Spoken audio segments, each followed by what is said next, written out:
Hi everyone. Today we are going to connect Google Sheets to Cloud SQL using Google Apps script. How are we going to do that? First, go ahead and we're going to navigate to developers.google.com/appscript/guides. They make it pretty easy, pretty straightforward here.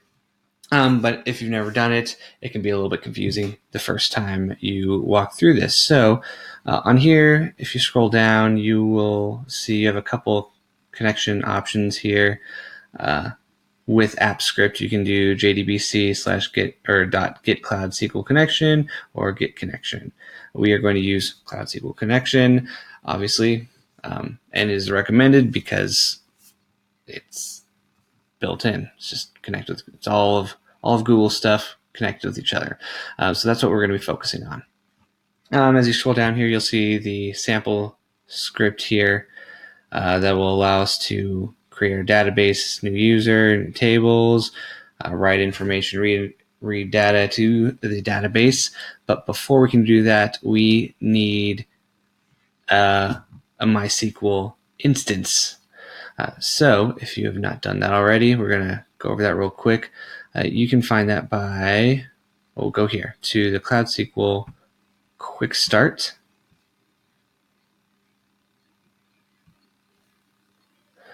And following this quick start, basically walks you through here. Something to note, and I believe it says over here, Cloud SQL is not free. Keep that in mind. But if you want to test this out, Google actually provides a $300 credit that you can use and test it out. It's a 1 year subscription with a $300 credit. So feel free to try it out at no expense to you immediately unless you start doing stuff, start using it pretty heavily. All right, so back here, we need to get the instance set up. Before you can do that, I've already done these first steps, so I'm not going to walk that through these with you, but select and create a Google Cloud project, and then you're going to enable billing, which is very simple. Just have to give them some credit card information, but we are going to focus on create a Cloud SQL instance. So let's go ahead and, now I'm looking for Google.com. Here we go. So if you haven't already created a project, you'll be directed here, and then you'd be able to select new project and go through all that. But we already have billing set up here. And there's going to be some information we need here, but we'll get to that in a moment. First, I'm just going to stick with my first project. Not going to change any of that. In order to create an instance that you're going to see here, we need to come down here to SQL. And you'll see I already have an instance here, but we are actually going to create a new instance. And again, following these steps here, create instance, select MySQL, choose second generation. Choose second generation. This option doesn't exist. This tutorial is a little outdated. This picture isn't, however, but you don't get to choose first or second generation. All right, so we need an instance ID.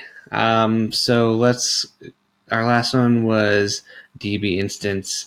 Let's do DB instance 2 because I'm super creative here. Let's go ahead and make sure we're tracking your names. Like I said, I already have I don't know if I said it already, but I have a spreadsheet here already with script ready to go. So let's do our instance name. I don't actually think we need this, but I'm going to hold on to it anyway. We're going to need a root password. For this example, I'm not actually trying to keep anything super secure here, but you should absolutely have a secure password for this.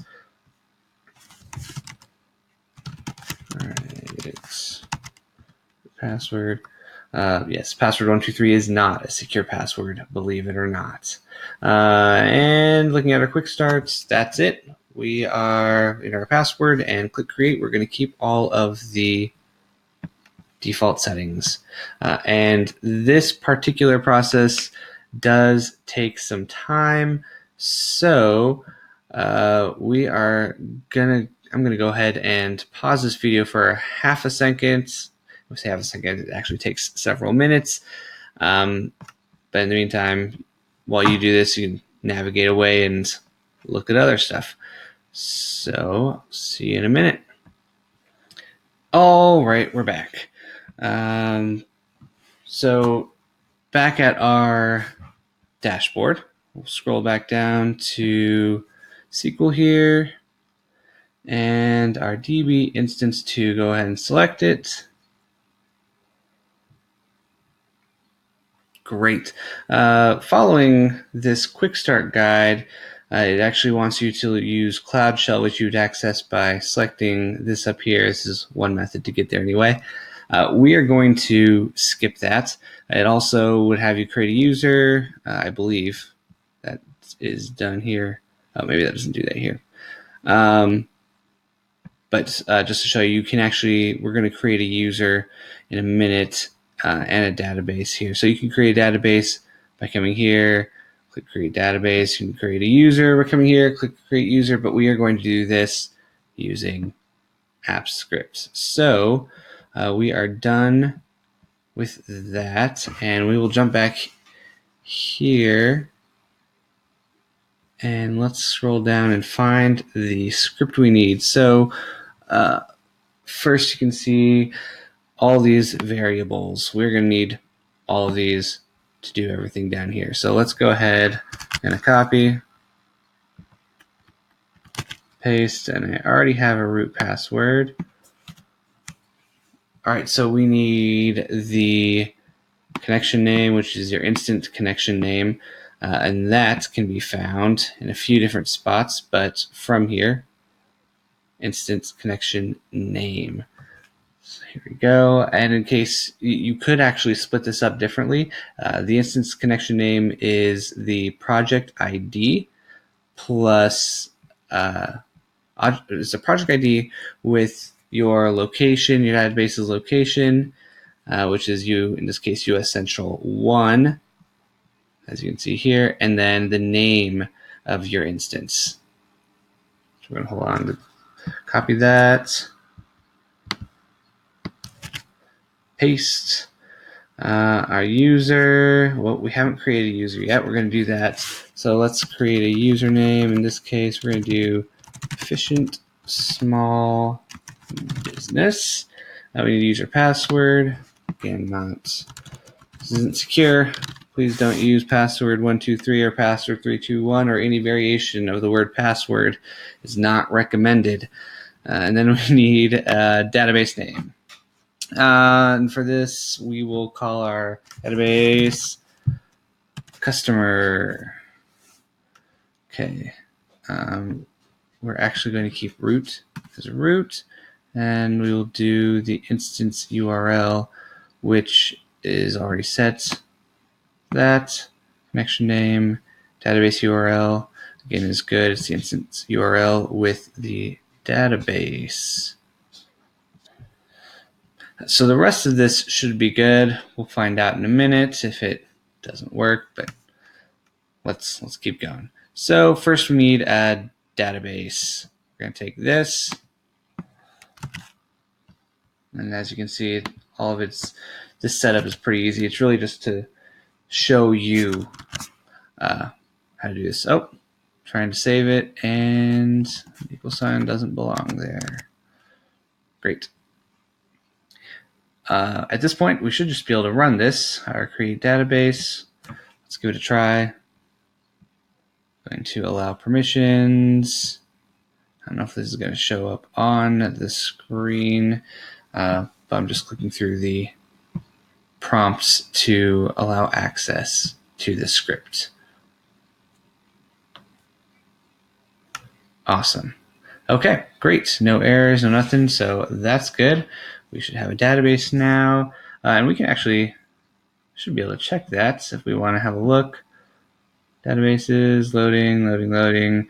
Customers, there it is. Successful. Awesome. It worked. Next thing, we need a user. Let's go ahead, copy, paste.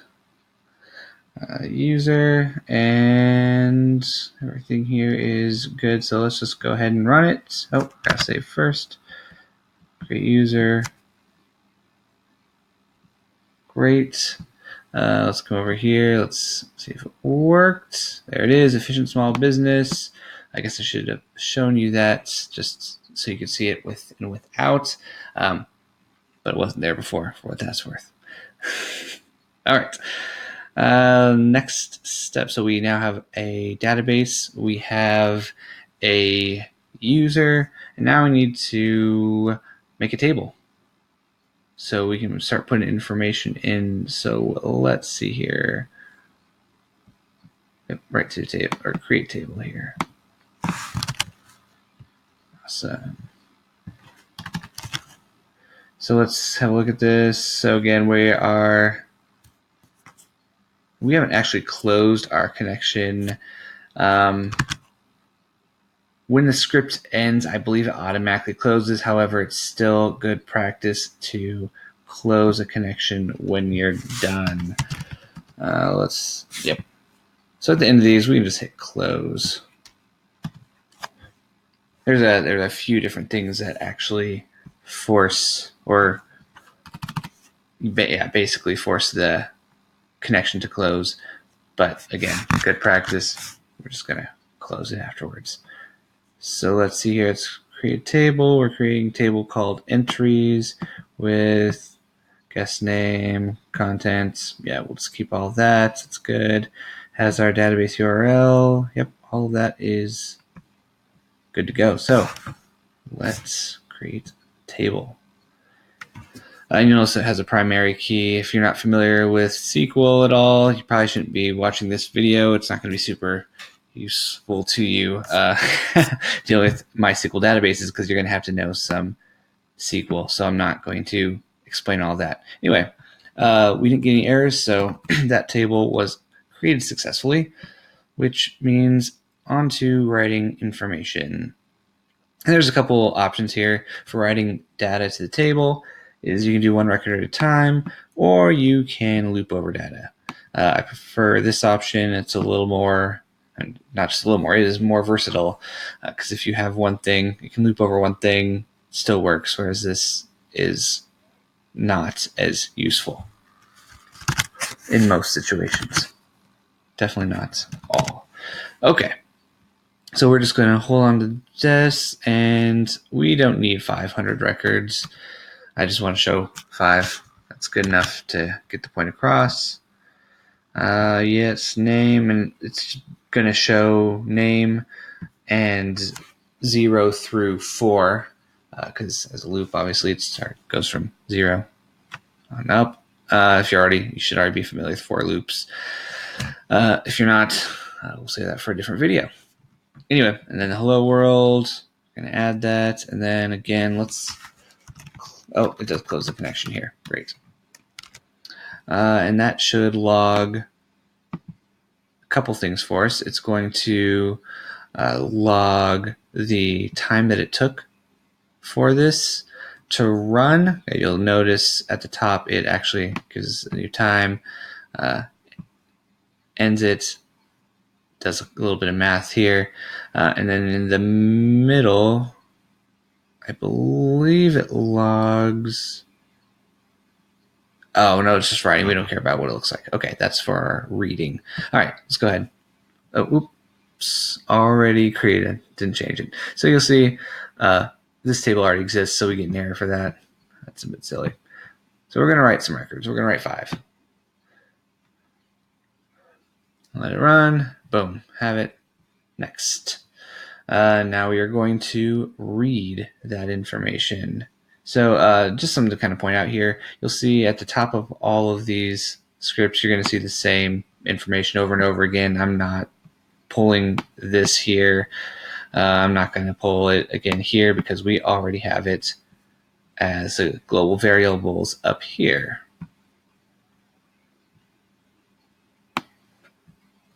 Okay. Read from table. Awesome. Let's go ahead and pull into this. So this is actually where it is, again, going to show us how long it ran. I didn't show the last one, though. The last one took 59 milliseconds to write 5 rows. So this we are going to read from table, and we should just be able to go ahead and run it. Have a look. So we just read, this is reading what it just wrote. It took 29 milliseconds to read those 5 rows of data. So again, 0, 1, 2, 3, 4 looks good. Okay, but here's the thing though. We now need to get the most important thing. So that's the end of this. And again, it lets you know it's important to close connections. And it will tell you, yeah, connections close automatically when a script finishes executing, but it's still good to close it. It's good practice. That actually ends this portion of it, but this isn't extremely useful for us in its current state because now we need to get it to a spreadsheet because this is why we're connecting the database to a spreadsheet to begin with, I assume. So how do we go from this to get the information here? So we're going to do a couple things. The first is we know we have the right information we need here, but we need a different format. You'll see like it's using regex here to create new lines and stuff. That's not going to work for us. Or sorry, not new lines. It's tabbing it over. So what we need here is a way to do something with that information. All right, let's make sure we're looking good here. All right. So we're going to need a couple new arrays here. First one we're going to call values. These are going to be our output values. But because of the way it loops, we need to have a temporary array to put these into. So let's go ahead and inside our loop here, we're going to create a temporary array. And let's see here. Actually, I don't want it here. I want it up here. It does matter where you put this array, by the way. If you put it inside the loop, it's just going to create a mess for you and not actually give you any usable information. Okay. So what is useful for us, though, and as we're going through here, we want to push, you'll see it'll autofill for us, which I kind of messed up there. This right here is actually still useful for us. So let's go ahead and push that in there. We don't need this anymore. We don't need that anymore. We can get rid of both of them. And after that, we are going to push that temporary array into our values array.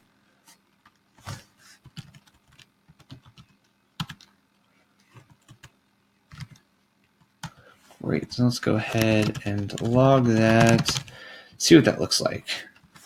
Make sure everything looks good. Gonna read from table.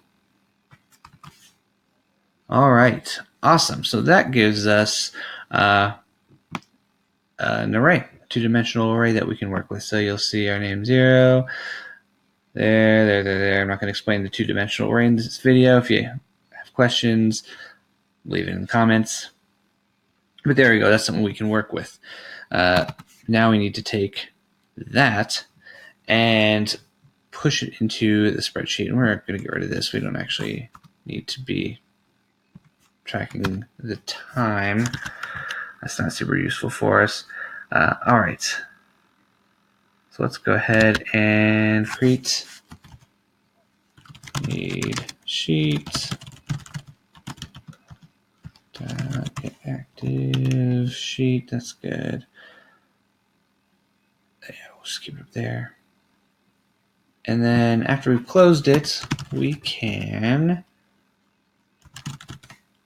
put this into the sheet. So get arrange a row, put in row, starting row 1, column 1, and we need to go for values.length. That's how far down we're going. Values is how far to the side we're going. And we're going to set the values to values. Well, let's see what this does for us. So nothing there. Oh, and it needs new authorization, new permissions, because we are now writing to the sheet. The other permissions that we allowed was to connect to an external service. Okay, running, no errors. And look here. So what we have our name, 0 through 4. Let's say it's first name, maybe last name. And then this ID, this is automatically created every time you add a new entry. This just auto increments. And I didn't really cover that again because we weren't covering SQL, but that happens right over here. Entry ID was created, and then it defined the primary key as entry ID, but that's, again, SQL. We're not covering that in this. Okay.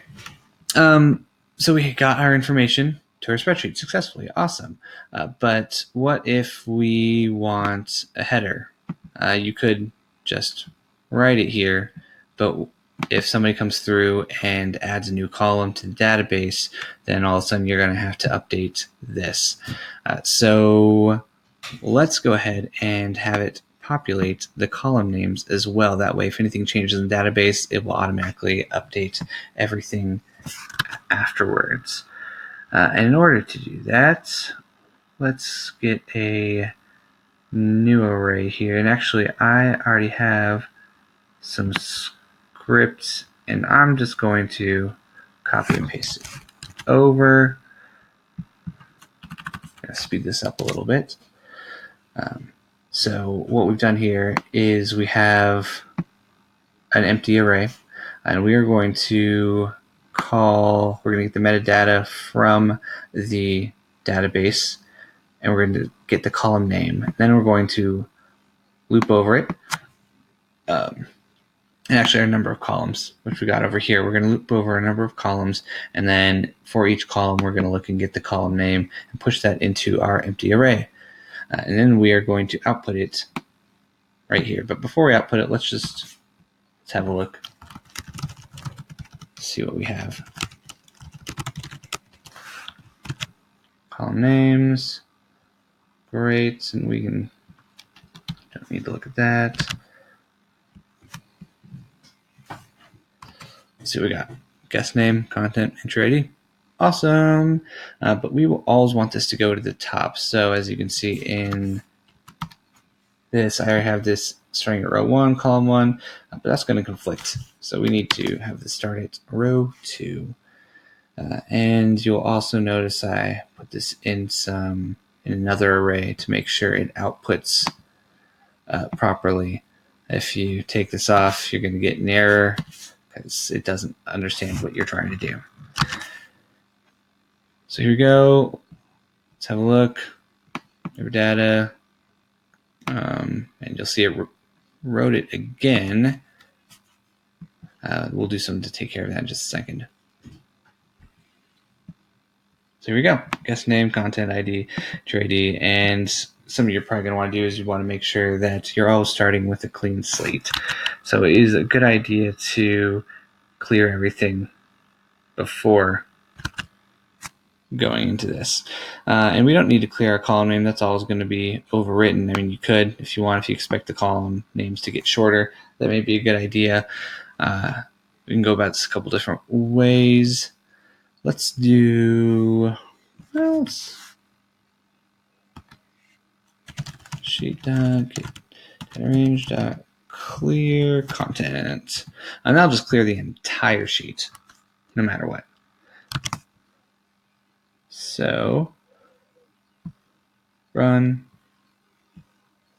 Awesome. So let's pretend this was name 5, hello world 5, and 6. Well, let's pretend this was here. If we run this, you'll see it deletes everything. So there you go. That is how to connect Cloud SQL to Google Sheets. I hope this was helpful. If you have any questions or anything, just feel free to leave a comment and like this page. Thanks.